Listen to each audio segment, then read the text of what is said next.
Stir your cauldron well, chant your words and sing your spell.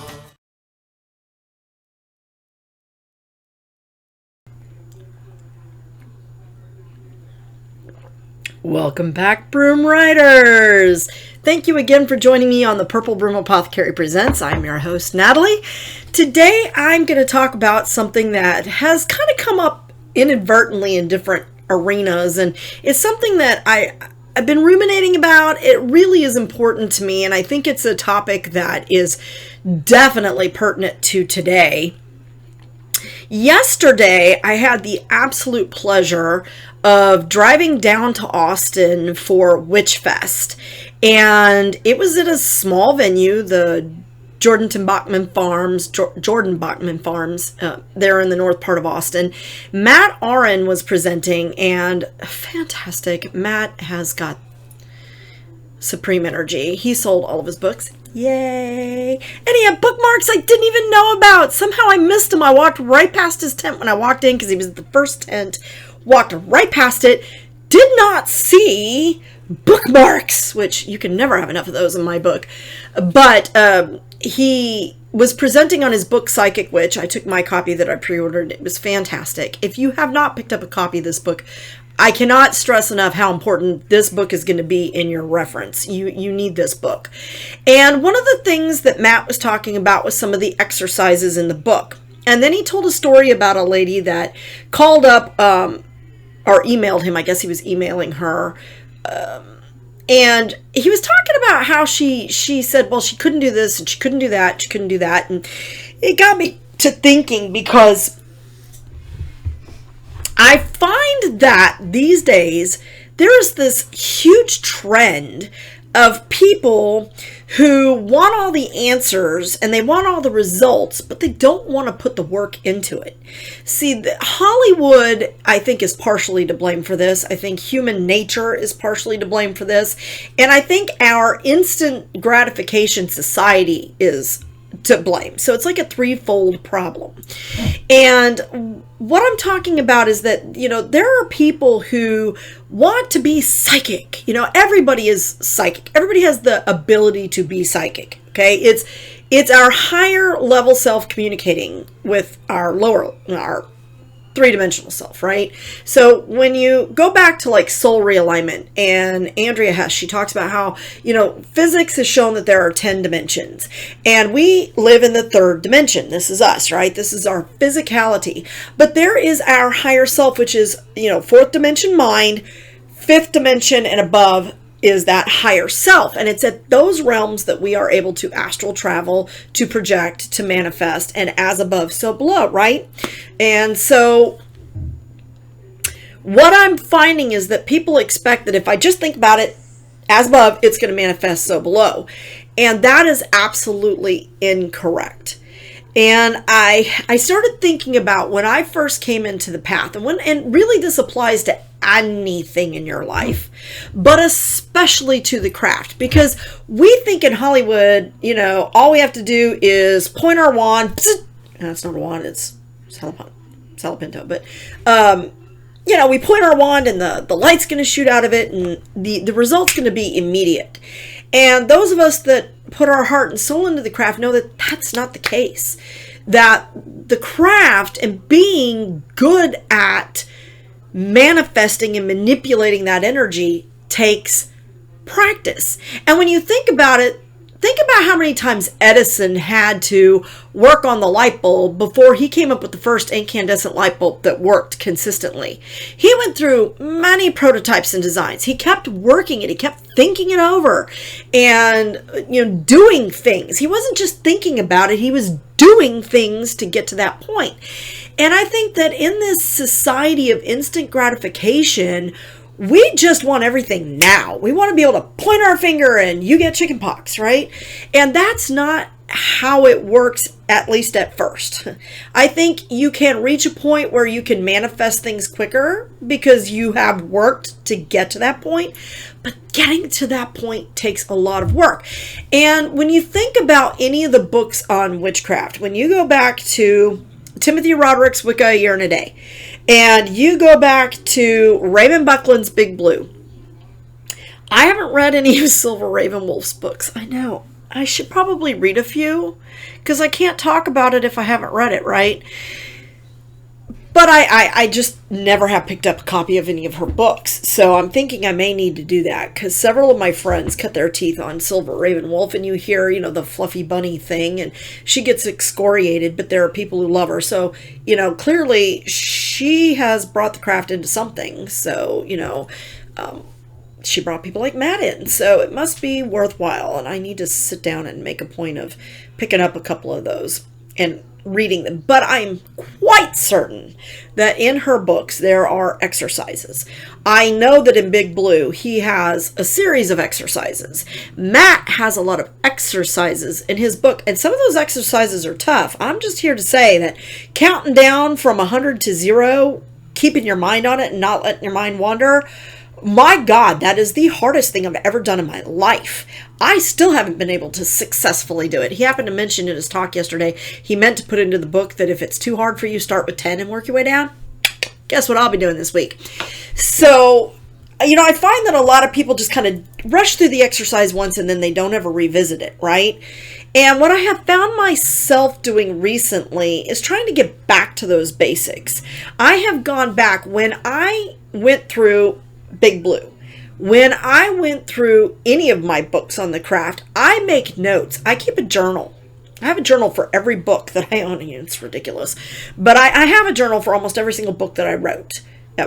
Sorry, not that I wrote, that I read. And I wrote down all of the exercises. I actually journaled what I did and how it affected me. And I have found that recently I have felt the need to go back through those journals with the books and revisit some of that, because you get to a point where you're kind of complacent and you find that things don't manifest for you as quickly as they used to, and you wonder why, if you've been working at this, but have you really been working at it?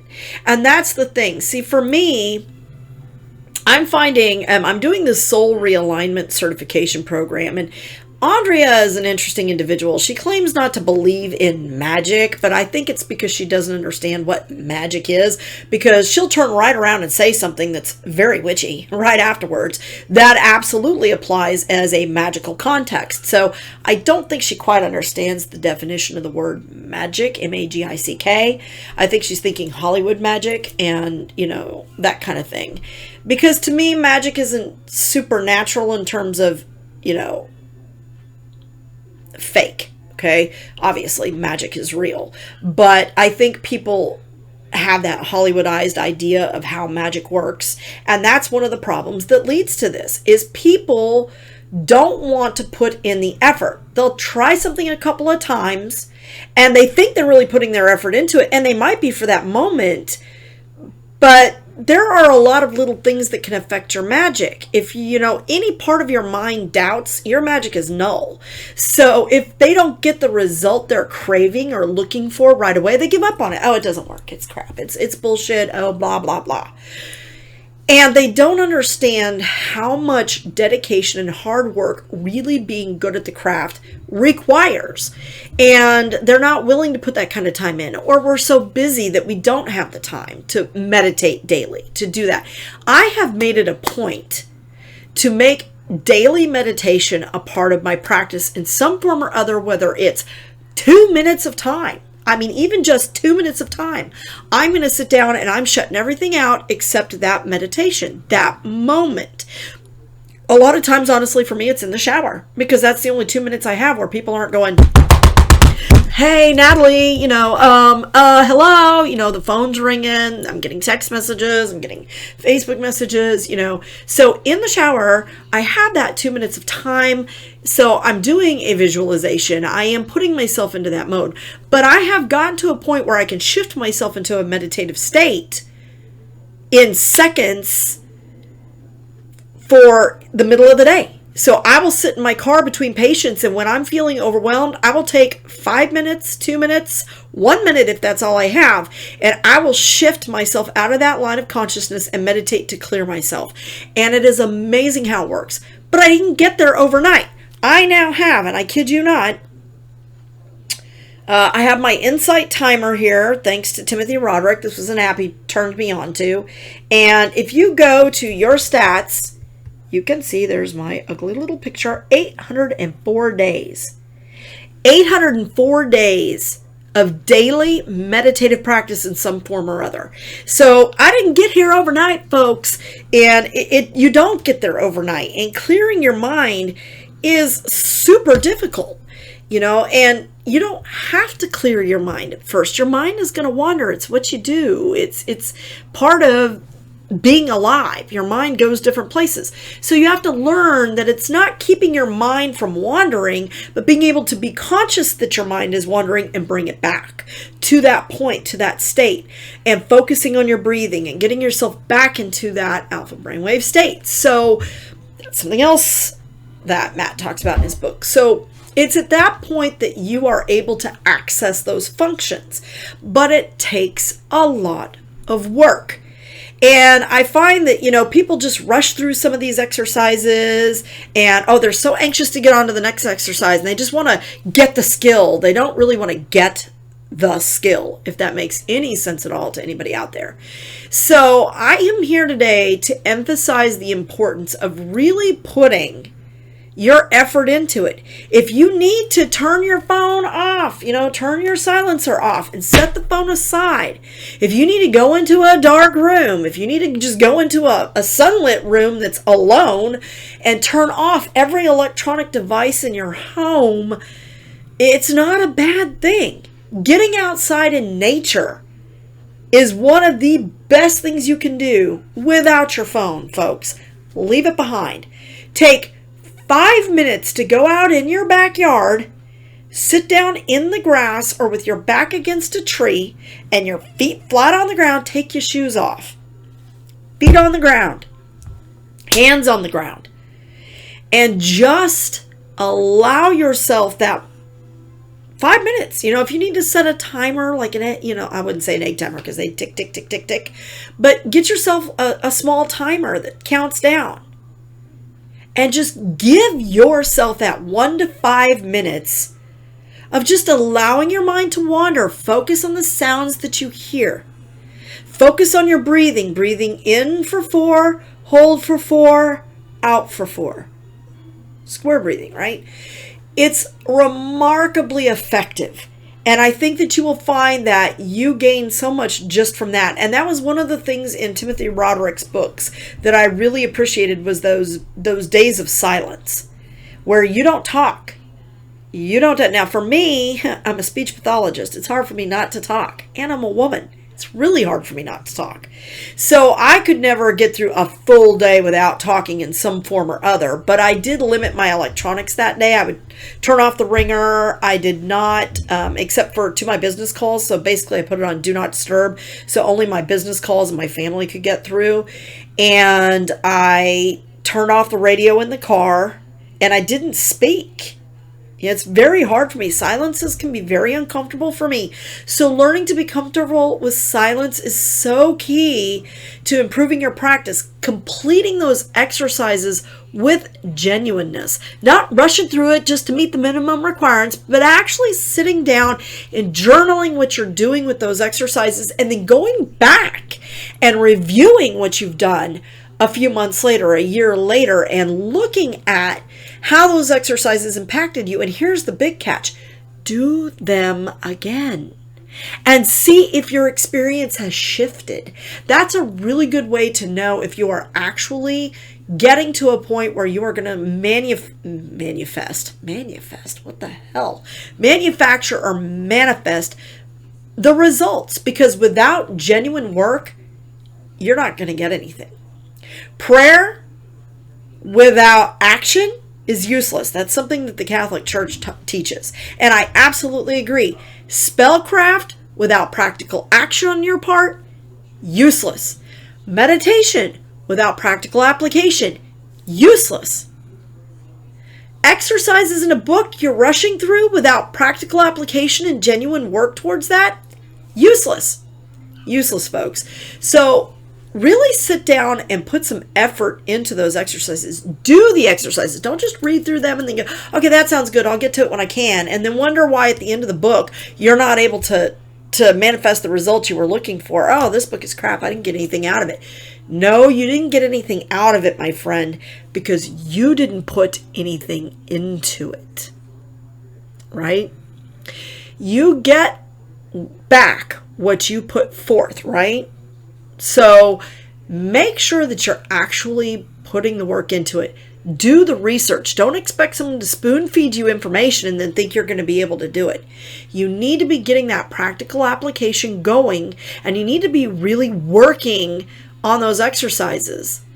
And that's why I think journaling is so important, because journaling, even if it's just scribbling on a sheet of paper and sticking it in a 3-ring binder or a drawer somewhere, journaling makes you accountable, and it allows you to see the results over time. Because when you go back and you reread something, then you're like, man, I've really grown from that point. And that's true with anything. Like, that's why I journal personal experiences and things, my emotions, because if I'm really angry, I try never to do anything in extreme anger. And that includes spellcraft, by the way. Don't ever do spellcraft in anger. The results will not be pretty. But I like to go back a year later and reread some of those difficult moments in my life and go, wow, that's how I grew from this. Or, you know what? I'm still stuck there. How can I get out from that? What do I need to do to get myself from that point? I can't believe it's a year later and I'm still here. It's the same thing with your spellcraft and your exercises and your psychic abilities and anything at all. You need to be accountable to that, and journaling is a great way to do that. So consider that. Even if you're not a great writer, you don't have to be a great writer. Here's what you have to write. Today I worked on this. This was what I experienced. I don't feel I got out of this what I needed to. Go back and do it again. Go back and do it again. Go back and do it again. Until you can say, I felt the shift. Something along those lines. So, that is my spiel for today. Thank you so much for watching and being part of the Purple Brew. I look forward to your comments in the bottom. Please feel free to leave comments. If you want to find me or get a reading from me or get an Akashic Record reading and clearing from me, my website is www.purplebroomapothecary.com. You can check out my podcast, The Purple Mystic. It is available on Podbean. It is currently pending approval for iTunes and for Pandora. And I am also available on Spotify. Thank you so much, and blessed be.